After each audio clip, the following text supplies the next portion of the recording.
How's it going out there? It's January 13th. And I'm Frank Curzio. It's the Wall Street Unplugged podcast where I break down the headlines and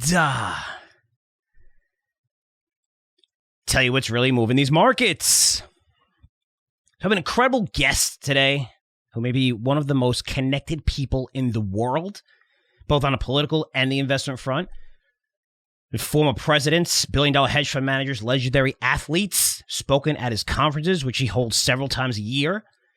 Now runs a $9 billion investment fund where over $1 billion is invested specifically in cryptos. The name of his firm is Skybridge Capital, and the person I'm interviewing right now is Anthony Scaramucci, the Mooch. I know a lot of you have heard of him. He was Trump's director of communication for like a few days. He worked at Goldman Sachs for over 7 years and became the vice president of Goldman's private wealth division. The founder of Skybridge Capital, which focuses on what? Alternative investing. So Skybridge, Scaramucci, has become a major force in the crypto world, and he's here to discuss why he believes this industry is still in its infancy, very early stages of growth. He's also going to share some of his favorite ideas in the space, along with price targets. So great interview, and let's jump right in. Anthony Scaramucci, thanks so much for coming back on Wall Street Unplugged. Hey, it's good to be here. I appreciate it, man. So you've been pretty busy lately. You saw an interview on CNBC. I think it was early December that you go to the Middle East, talk about crypto. Talk a little bit about crypto markets. Let's start there. I know you're a believer in crypto, you're bullish on crypto, and you've seen the volatility, which I think guys like you and me are pretty expected, especially since the run up was so great. But what are you seeing out there on the institutional level? In terms of raising money, more institutions, more Wall Street, are they starting to adopt this, or is it still a little skeptical and maybe waiting for a little more regulation to come down? So, I mean, I don't know exactly where to begin. So let me step back for a second and remind everybody that crypto is an early adopting technological story. And if you understand what's happening in crypto, then you want to be an investor. If you don't understand it, you're either scared, you think it's the worst thing that's ever happened to the civilization, or it's rat poison, or all that other stuff. But if you've actually done the homework, what you recognize is happening, there will be some lasting currencies, likely Bitcoin, Ethereum, Algorand, Solana. Those currencies will survive, and they will be stores of value or smart contract platforms where people can engage in activity together. And then you say to yourself, okay, why do you need that? And the answer is that this is a wonderful delayering mechanism. And so the best example I can give right now is what's going on in El Salvador. So El Salvador announces that Bitcoin is going to be legal tender, legal currency, and the Salvadorian community, this would include expats in the United States and El Salvadoran citizens, have saved themselves about $400 million this year by bypassing Western Union. So a wallet-to-wallet transfer of Bitcoin between an expat living here in the United States and their family member that they're trying to send money back to in El Salvador used to have to go through Western Union. It would be a 7 to 10% charge, depending on the amount of it. And so what we're discovering is Bitcoin as legal tender has this wonderful progressive property to it where it's actually allowing the underbanked to transact with each other with little to no fees. And so when you stop and think about it from that perspective, it's an unbelievable delayering mechanism. However, it is an early technical adoption story. And so with early technologies, as they're adopting, they have this gigantic volatility curve, up and down, up and down. And that would be true for Amazon. It would be true for Google, Facebook. Take a look at any of those charts as these new ideas or these new industries were emerging. And so this is reminiscent of something that Jeff Bezos said a few years back, because Amazon went through this. Amazon started with public. It'll be 25 years soon, May 15th, 1997. At its public offering, if you put $10,000 into Amazon, it's worth $22 million today. However, you would have to subject yourself to at least 8 periods of time where you lost 50% of your value, and one period of time where it went down about 85%. So when I'm educating people on crypto, I'll say to them what Jeff Bezos said about his company. Somebody asked him on a podcast like this, they said, wow, you hung in there. The stock was enormously volatile. Why were you capable of hanging in there? And Jeff's response was, well, I was only tracking users and adoption. And as my revenues were going up and my users were going up, I knew eventually the stock price and the business would conjoin, despite all the uncertainty and despite all the market-based irrationality. And so I'll just finish up with this one sentence. Bitcoin is enormously volatile, down 45% from its high. Interestingly enough, we were at 42,000 last January, and people were remarkably bullish and toggled on greed. We're at 40-ish or 42,000 this January, and people are toggled on fear. But yet, if you step back and you take a long distance view of the chart, Bitcoin looks amazing. And it should look amazing because the user base is growing exponentially. This time last year, approximately 110 million wallets, according to Glassnode, 240 million Bitcoin wallets this year, over 50 million wallets inside the United States. So this is a very, very powerful entity. But because of its early nature, it's going to shake people to the core. And we're watching a lot of loose holders of Bitcoin right now sell Bitcoin.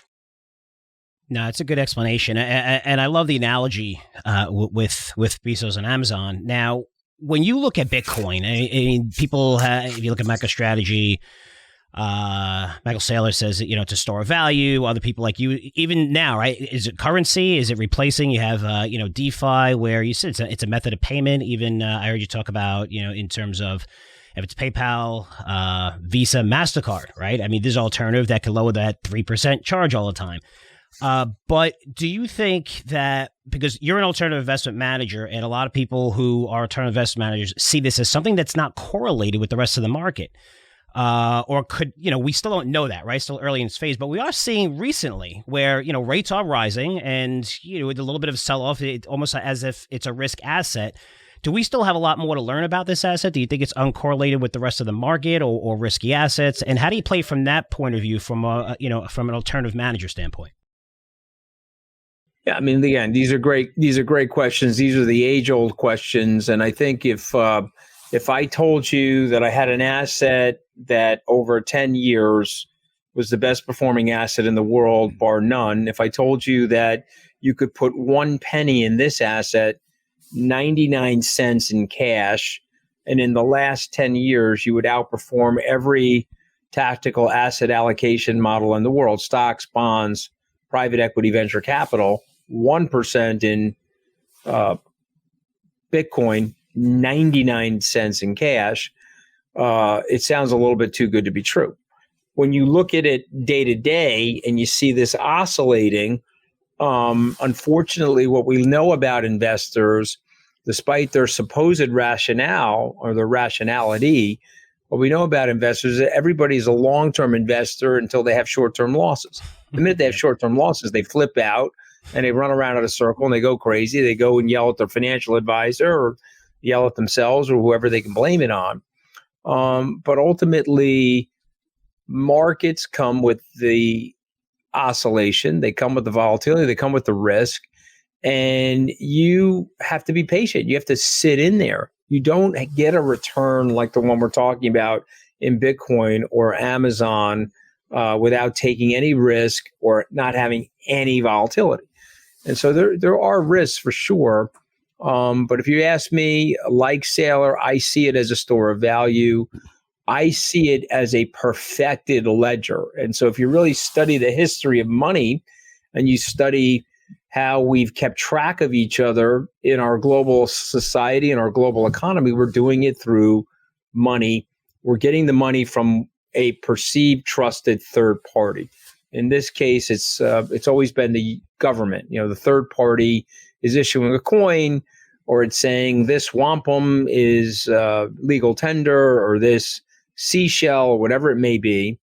But what we found that throughout history, what happens is when the governments issue the money, they have a tendency to corrupt the money. And so what do? They inflate it. They put nickel into the gold coin to cheapen up the coin, or they print more money, or they electronically create more money like the Federal Reserve did over the last 20 months. And Nakamoto's premise and the brilliance of Satoshi Nakamoto, what he basically said is, listen, all money really is a ledger between parties. And if I can create this distributed, decentralized mathematical ledger that is incorruptible, well, then you know what? That's going to be the hardest form of money that's ever existed. And when you stop and think about it, it's harder than gold, because right now, 65% of the available gold in the world has been mined. But that means there's still another 35% more supply. And in Bitcoin's case, 90% of it has been mined. 10% of it is left, which is going to be mined over the next 100 or so years. And with this actually becomes the hardest, if you're quoting Saylor or thinking about how Michael thinks about it, this becomes the hardest available money in the world. And so ultimately, will it become legal tender? Hard to say. If you read Saifedean Amos's book, The Bitcoin Standard, or his new book, The Fiat Standard, he believes it will become the global currency because it's decentralized and it is protected from the policy whims of policymakers and politicians. But it may not do that, but it doesn't have to do that. And as Saylor says, it's better than gold. And if gold has an $11-ish trillion market cap and Bitcoin has a 900 or today, because of weakness, $750 billion market cap, could it get to $11 trillion? And I think the answer is yes. And so is that going to happen overnight? No. But if you keep going, you've got 240 million wallets right now. You get it to 1 billion wallets. The 1 billion wallets turns into 1.5 billion wallets. All of a sudden, you'll see that type of price activity.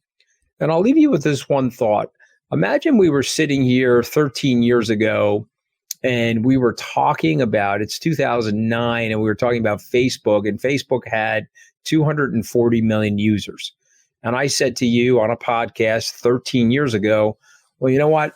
Facebook is growing exponentially. And sometime in 2022, 13 years from now, Facebook will have 3 billion users, up from 240 million users. And a lot of people say, oh, well, that's not going to happen, or that's ridiculous. But that did happen. And you can see the trajectory of Facebook stock as a result of that. So for me, I try to tell people to hang in there, understand it's an early adoption story, understand it is growing exponentially. There is a need in the world to have something like this. And as Satoshi Nakamoto said, if I have to explain it to you, I don't have the time to.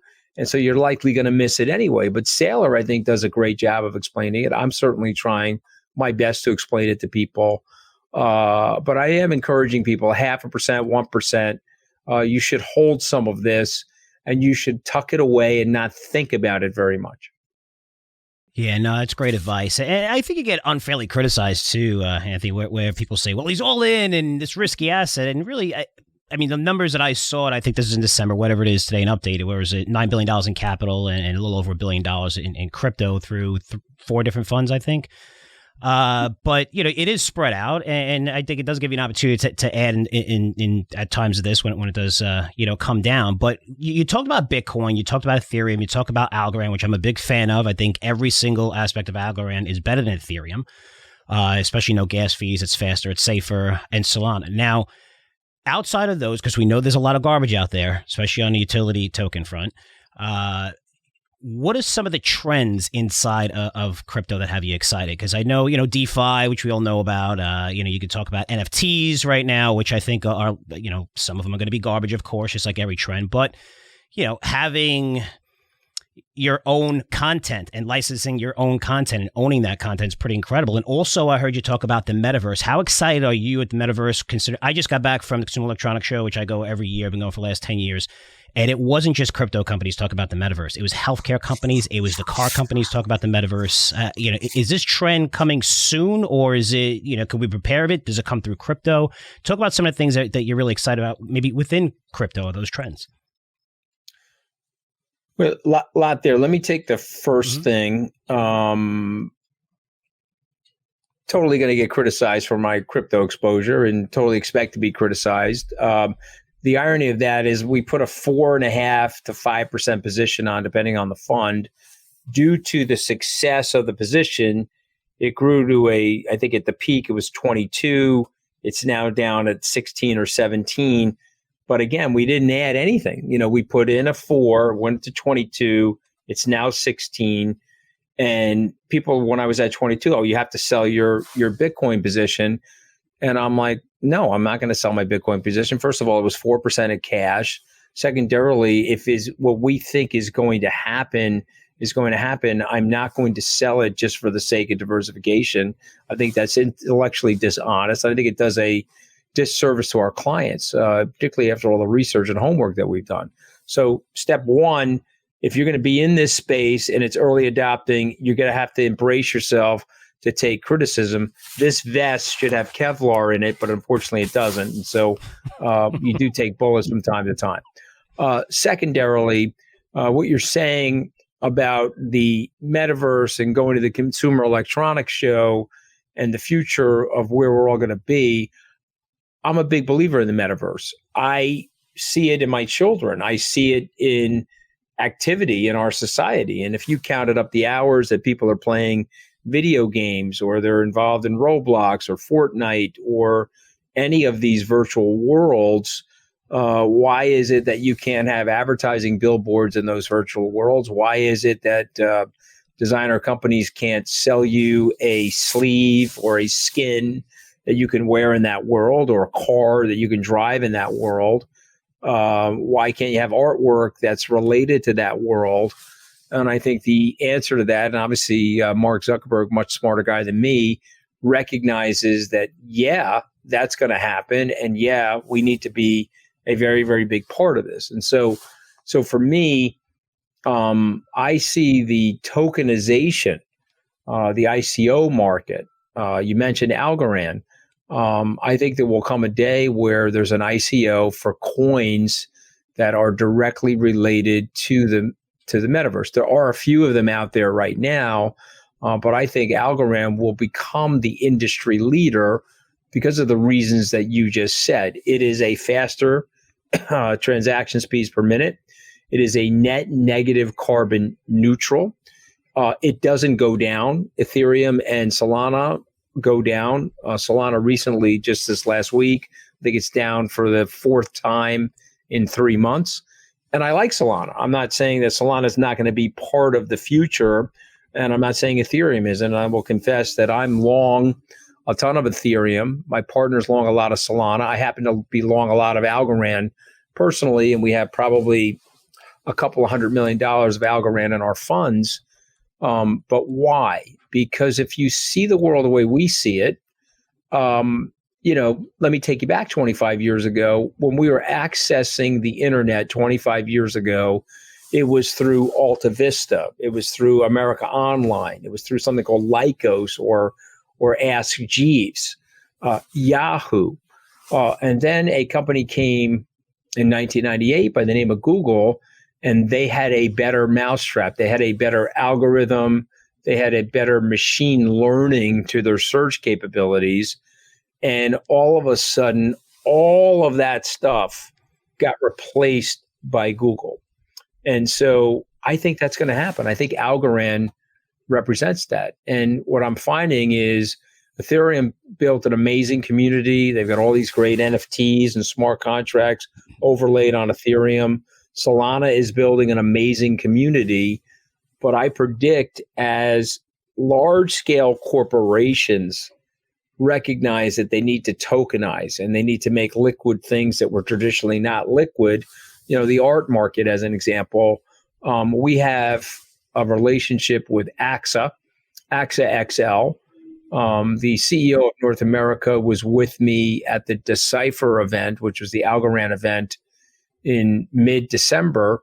And he basically announced that after doing a year's worth of research on different tokens and different layer one protocols, that AXA XL is going to be using Algorand to create the art-backed securities market. So we have mortgage-backed securities, but we're now going to have art-backed securities, and they're using Algorand. And he listed all of the things that you and I know about Algorand: the transaction speeds, the net negative carbon neutrality, the security, the fact that Algorand is really the purest layer one as it relates to solving the trilemma. And of course, now Algorand, through the foundation, you've got 2.4 billion algos that recently got locked for governance purposes, which means that, there's going to be a shortage of algos coming as these companies need Algorand to help prosecute things that are going to happen in the metaverse. So to me, it's a little bit of a waiting game. It's frustrating that it's not moving faster to people. They want to make money, obviously, very quickly. But I'm okay making money slow. I'm in the get slow rich department personally. And I think the fundamentals are there to make a ton of money in the metaverse. But I would prefer to do it through the tokens rather than the VC market, because I think the VC market has gotten very rich in valuation. And I think the tokens, believe it or not, particularly right now, because we're in a interim bear market in a raging bull market, but we're watching these tokens correct anywhere from 20 to 50%. And I'd rather play the tokens right now than anything else. No, and great points on Algorand. We were one of the first to launch a security token for our business, and so we're going to be trading overseas. And now we're going to be trading on. Congratulations! In a couple of weeks. Thank you. And we did it on Ethereum, and we heard from our clients like, hey, you have gas fees, and this is getting expensive as Ethereum went higher, and now transitioning over to Algorand, we see every security token being launched going over to Algorand, and that transition. I see the same thing on our side that's taken place. You said that you are in the get rich slow market, or it takes slowly to get rich. You have a forecast on Bitcoin. Goldman just came out with a forecast not too long ago, said 100,000. You said 500,000, which is a 10x from here, but you did not announce a specific time frame, which I like, right? You say, this is where I see the market over long. I just hate like these 3-month, 5-month targets. You never know what's going to happen with anything with the Fed, whatever. Well, listen, I want to own this. I made a mistake. I on CNBC, they asked me my year-end target for 2021, and I said 100,000. I was basing that on my wallet analysis. What I left out was I had an assumption in there that the cash ETF would have already been in existence. You saw what happened when the futures ETF on October 6th was allowed. Obviously, Bitcoin traded to its all-time high as a result of that. I thought you would have gotten a cash ETF. You didn't. I also didn't anticipate the amount of selling pressure that would come out of China after the May debacle. When the Chinese ripped all of the mining rigs out of China and sent them in a diaspora around the world, I thought that was the end of what we would all call China FUD. But it turned out at the end of the year on UOB and other China-based exchanges related to Bitcoin, the federal authorities there said, hey, you got to get out of this Bitcoin. If you're not out of it by December 31st, we're taking it from you. And that caused another massive drag down. Bitcoin was trading back up to 40, got hit in early December. Evergrande was selling their Bitcoin position because of their bankruptcy. A lot of that stuff was happening overnight. If you remember that weekend, it rallied back up and then it got hit again as the Chinese once again said that they need to be selling. And then, of course, you have this situation in Kazakhstan, which dropped the hash rate because you pulled everybody off the internet in Kazakhstan because of the current protestations that are going on in Kazakhstan. And I have a big position in Genesis Digital Assets, so they haven't been able to mine in the last 7 or 8 days in Kazakhstan. So that put pressure on Bitcoin. And, but again, see through the current morass. The situation in Kazakhstan will settle, resolve itself. The rigs will be back on, the internet will be back on, and see through the morass in China. If China's made this decision, which I think colossal policy mistake, I do understand why they're making it, though. They're basically trying to curb capital outflows from China. They've got some very, very rich people in the country that want to migrate their money into the West. The Chinese government does not want that because they feel that would cause a bubble collapse in China. And so they have these very restrictive capital controls. And of course, Bitcoin is something that you could use to obviate or go around those capital controls. So we probably have another couple of months of flushing out Chinese inventory.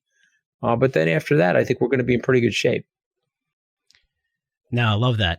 So the 500,000 forecast long term, you still see whatever, if it's 5-10 years from now. But I'll put a number on it. I think by the end of 2025, which is 3 to 4 years from now, let's call it, you should have $500,000 of Bitcoin, because if you can get to 1 billion users, and you just look at the short supply of Bitcoin, NYDIG, actually, New York Digital Investment Group, does a great research piece on this. At 1 billion users, it should easily trade between 400,000 and 600,000. No, and it makes sense even with the wallets in the billion. I see it going there. I still think that we're in the very early innings. So yeah, I definitely agree with you long term. You didn't ask me my price. You didn't ask me my price target on Algorand. Oh, okay. Go ahead. Let me hear it. I mean, so there's 10 billion coins that are outstanding. Mm-hmm. And I think Algorand could easily trade to where Solana is trading. And Solana has a $71 million market cap. So I don't see in the next 3 to 4 years why Algorand couldn't be trading at $8 to $10. And so I think that's where the bang is for the buck. And I think that the problem is the way the initial coin offering happened for Algorand. They misfired. I mean, the coins came out at $3.55. They got crushed down into the, 30s, I guess, even 25 cents.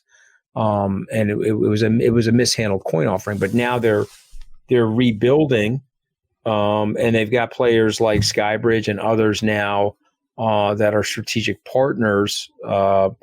And I've locked up my coins. We've got I don't know. We raised capital for, we probably have about $250 million worth of Algorand at current prices. And I've agreed to lock my coins up. And I'm out there, you mentioned the Middle East, I'm out there marketing. I believe we'll raise several $100 million this year for our Algorand fund. Mm-hmm. And remember, why would you come into our Algorand fund? Because not just the appreciation in Algorand, you could buy it on Coinbase, mm-hmm. but to your point about these coins, you just developed a security coin. We think there's a loyalty coin that's going to be coming out that's Algorand based. We think there's an art based token that's going to be Algorand based, all of which will be sitting in the capper's seat to absorb from an ICO perspective. I think there'll be a lot of value added to customers for that reason. No, it definitely makes sense. So we got a few minutes here. I just want to change tunes a little bit and get on a political front here. What we're seeing right now in politics is two sides that completely hate each other. Now, I am pushing 50 years old, and I've paid attention for the last 10 years and maybe not so much before that. Just, again, been doing this for 30 years, but I don't think it's ever been this bad, at least from my perspective. You have ties to Donald Trump, and I won't go into that part there, but you've also had to Clintons on both sides. I've seen you on shows that are liberal and shows that are conservative, which I love, trying to explain both sides. As someone that knows both sides, of the aisle here, do we see these guys getting along? Because I think guys like you and me, when we have our children, I mean, what we want is we love this country. We want the best for those kids and their kids and their kids and their kids, right? And children. But it just seems like there's this... the anger and everyone being pissed off all the time. Do you see anyone working together since you know people from both sides of the aisle? Well, I mean, we have a structural problem, if I'm going to be totally candid with you about our lives. How do we have a structural problem? We have gerrymandering. We have voter restrictions. And remember, voter restrictions and voter control is as American as apple pie. That's been going on forever. They didn't let black people vote. In fact, they enslaved them. They wouldn't let women vote. It was a property holder standard in the beginning. And so we've always had voter restrictions, but the gerrymandering now has gotten crazy. And so I'll just submit this to you rhetorically. Are you in a real democracy if the candidates themselves can choose their voters? Okay, so the answer to that is obvious, no. And so we need some amendments and we need some structural reform to get the country moving in a healthier space. And so I'll just give you 3 or 4 ideas. Number one, if you had mandatory voting in the United States like they do in Australia, you would liquidate the 2 extremes on both sides of the aisle. They would be forced into the center in terms of their arguments. Remember, these are just marketing competitions. And so both sides have figured out, okay, I can sit on my extreme right or sit on my extreme left. I can gerrymander and screen out as many of my enemies as possible. And so I can stay in perpetual power. Look at some of these people that have been in the Congress 30, 40, 50 years. They just sit there and they figured out a way to game the system to allow themselves to do that. And so I don't want to be overly cynical, but I'm just saying to you that we need structural reform. We haven't had a real constitutional amendment since 1965. There was a procedural one in 1993, but the Voting Rights Act in 1965 was our last big amendment. And so just reflect on this for a second. We have 27 amendments to the Constitution. Country's 246 years old, approximately.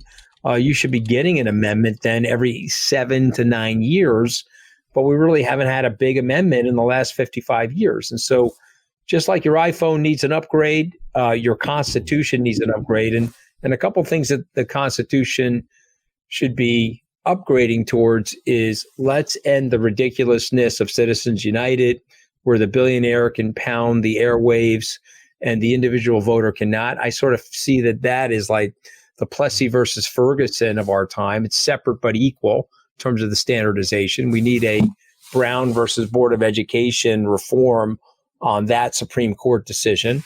You need to end the gerrymandering and get the congressional districts to look like geometric shapes that you and I could recognize from our 9th grade social studies class, or our geometry class, I should say. Let's just end that. And then the third thing is mandatory voting. Now, Republicans would absolutely hate mandatory voting because, they have tired ideas now. It's a party of white old people that are basically buying catheters and walkers from the Fox News commercial interruptions. And so they don't want to reflect what is really going on in the society. And so they're trying to narrow down the people that can vote. So they're like, okay, listen, I don't want black or brown people voting because they're not going to vote for my ideas. So let's figure out a way to restrict them. I would argue that the Republicans would be better served if they thought like entrepreneurs. They started to reinvent the way they think about the country. And they started to have their ideas look like or be attractive to the beautiful, colorful mosaic that is the American people. And so until they do that, we're going to be in this sort of struggle.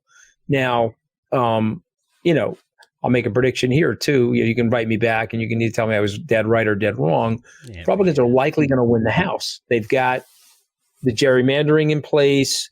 They've got some setbacks by the Democrats.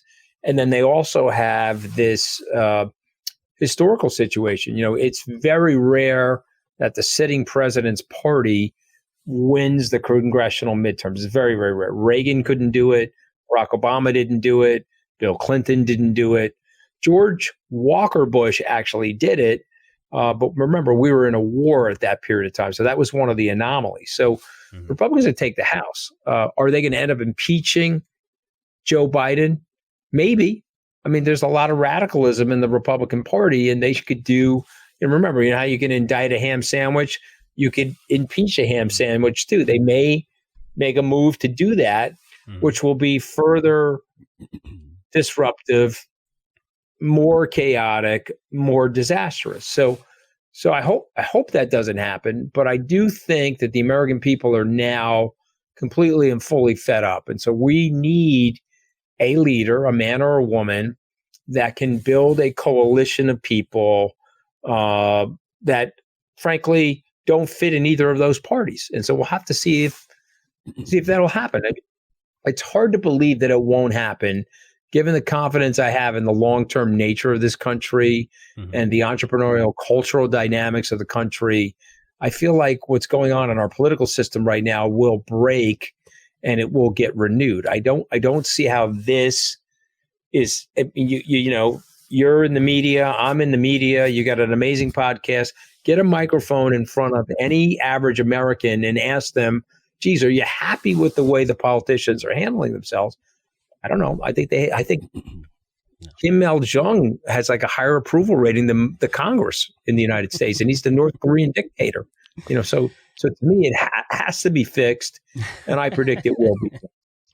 Yeah, I think you have to vote for Kim Il-jung now. But in terms of the mandatory thing, and I didn't want to spend too much time on this, but what happens if, say, you have DeSantis running against, Biden, for president, and you don't like any of them? Do you think mandatory makes sense? And also, the freedom to anyone over 18 that's basically showing, proof of the ID and voting. But so is it mandating? So you go and write somebody in. You go and write somebody in, but you see the mandates are, so look, you don't like Biden or DeSantis, so you pick John Smith and you write in whoever it is that you want. But the point is, if you're in the country and we have a participatory democracy, and if you're above age, it should be an obligation to vote. It should be your civic duty. The same way you have to pay taxes, you have to vote, because what's happening is they're taking advantage of that. They're hoping less and less people vote. They can control and isolate the people that do vote. They can put them in their little jigsaw puzzles in the society, and they can preserve their power. And if you want the society to improve, liquidate that. And the way you liquidate that is no gerrymandering. Everybody's got to vote, and let's get them to the voting booth. Okay, you watch how quickly the society would change. Now, look, not likely to happen unless you can get a transformative leader that can get in there and break up this duopoly that we are faced with right now. And trust me, because I know how Washington works, I got an 11-day PhD in Washington scumbaggery. I can tell you that somebody that tried to make that type of change, these two sides would come after that person in the most vicious, most brutal way. Yeah. Now I hear they would do everything they could to discredit a person like that, because they want this system. They want to maintain this system because it's benefiting them. It's not benefiting the country, but it's benefiting them, and they want it. No, great stuff. And I love talking about this where, just reasonable people talking politics, where it doesn't, you seem like you can't really have that these days. But one last thing on politics. I know you're a fan of Eric Adams. He is a crypto guy in New York City. I'm a fan of his as well. Friends have very, very close ties with him. And I know you have close ties, where I think he was a keynote at the Assault conference. I think that was in September. He was. Yep. And we helped him. We helped him set up his wallet. He accepted his first two, or he's in the process of accepting his first two paychecks in crypto. He's going to take it in Bitcoin. He wants New York City to be a Bitcoin capital. He's going to have to compete with Mayor Francis Suarez in Miami for that to happen. But New York is back. He's working. I mean, you saw what he did with the snow removal last week. He's riding around on a Citibank bicycle in different neighborhoods, checking on things. He's a hands-on leader. Listen, I mean, all you have to do is the exact opposite of what Bill de Blasio did, and you're going to be an amazing mayor. I mean, the guy, you couldn't have had a bigger dope or a bigger imbecile. And I don't know anybody. I don't know a Republican, Democrat, black or white, brown. I don't know anybody that likes the guy. I mean, maybe there's some radical communists that was great that he tried to destroy the city, and he tried to cause a population evacuation from the city, and he let the crime fester in the city. I mean, I don't know who the hell wants that. I mean, I just think it's disastrous.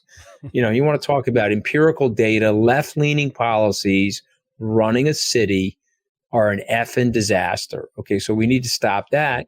And, Eric is a progressive, but he's intersecting his progressivism with really good, efficient city administration. And I predict the city will roar back as a result of that.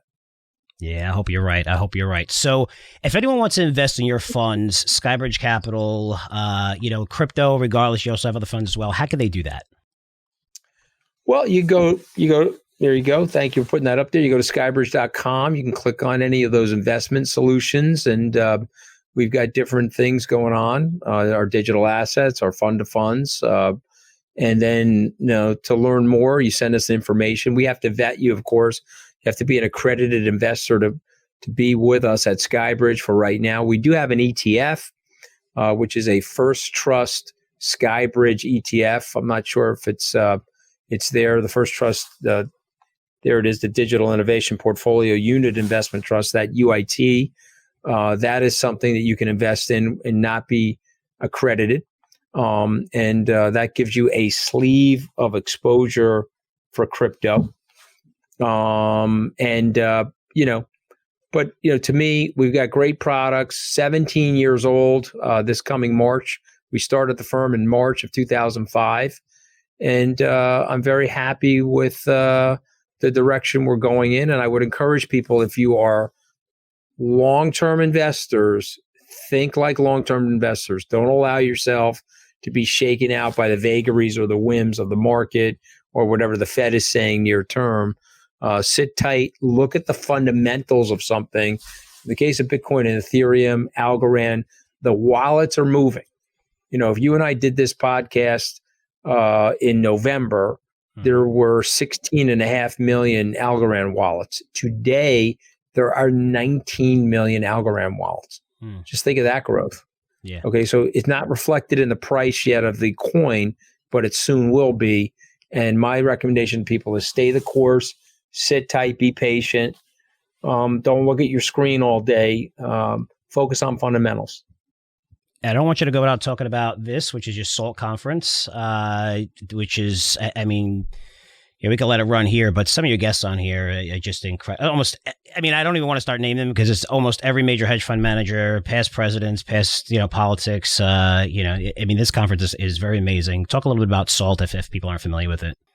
Well, I appreciate you bringing it up. It is I think it's one of the leading thought leadership conferences now in the investment world.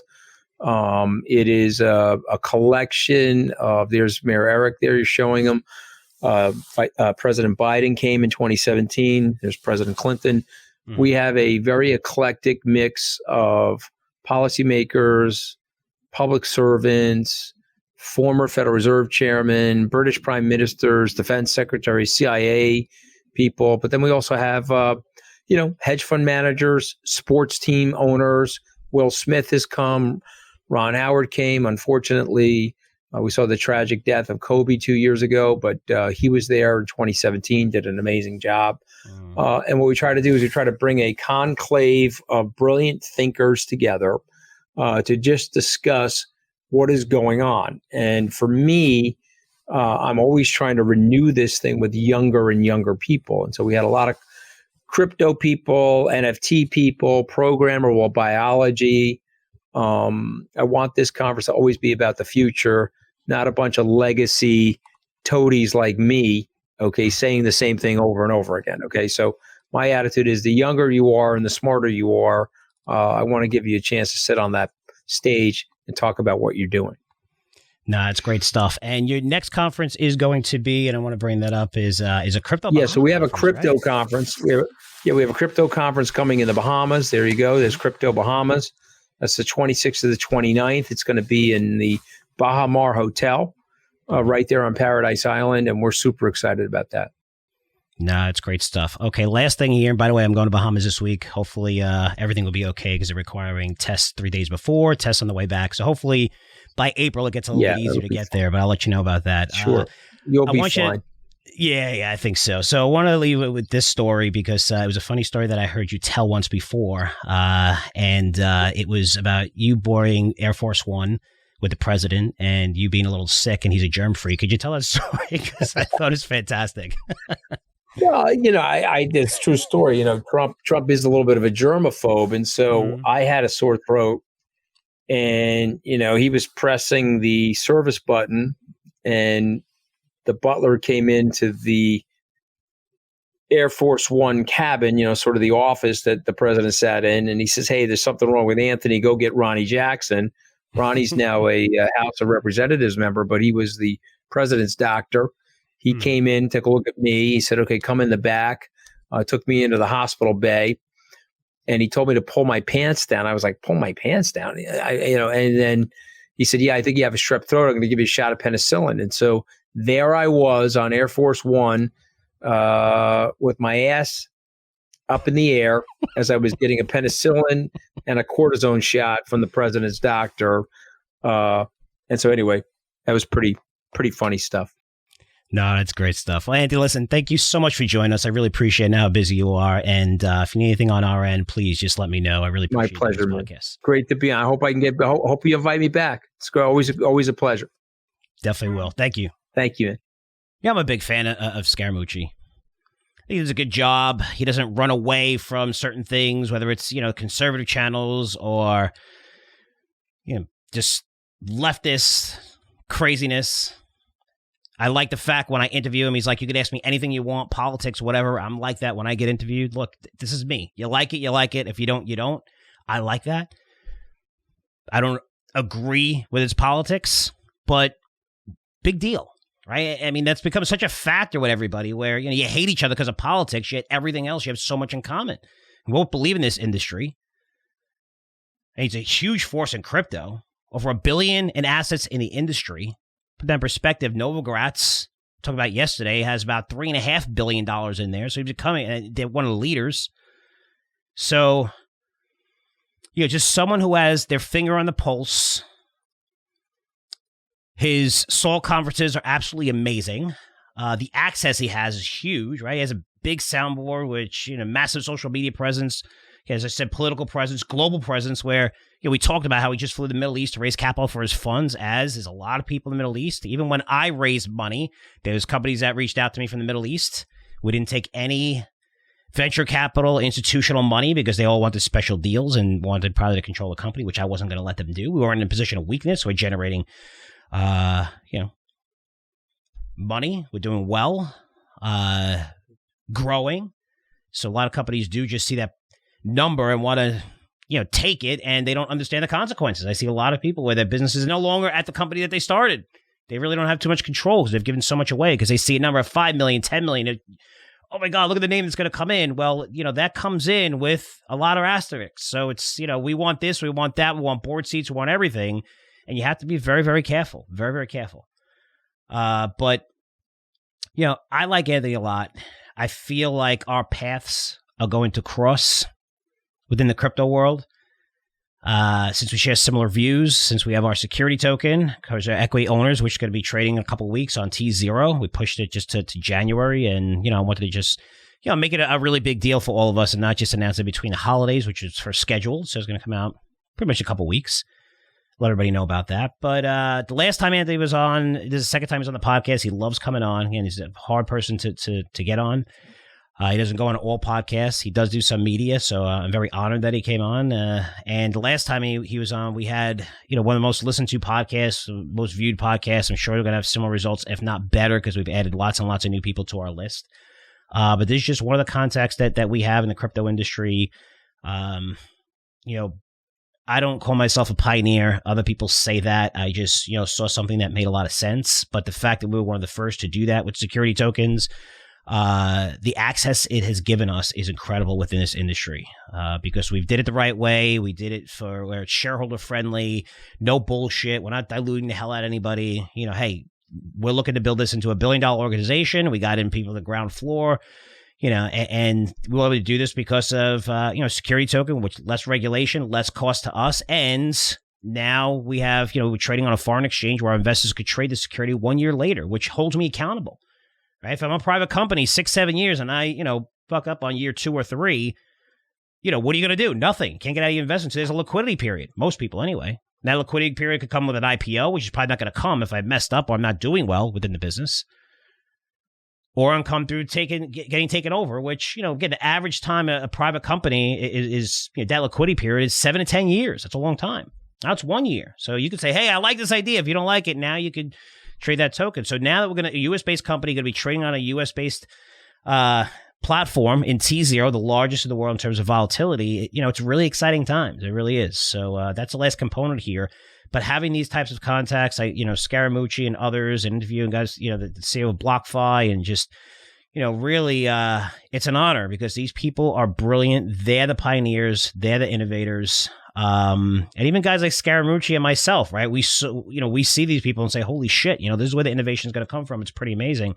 I think some of the biggest hedge fund managers that, destroyed crypto have come around and said, hey, you know what? I get it now.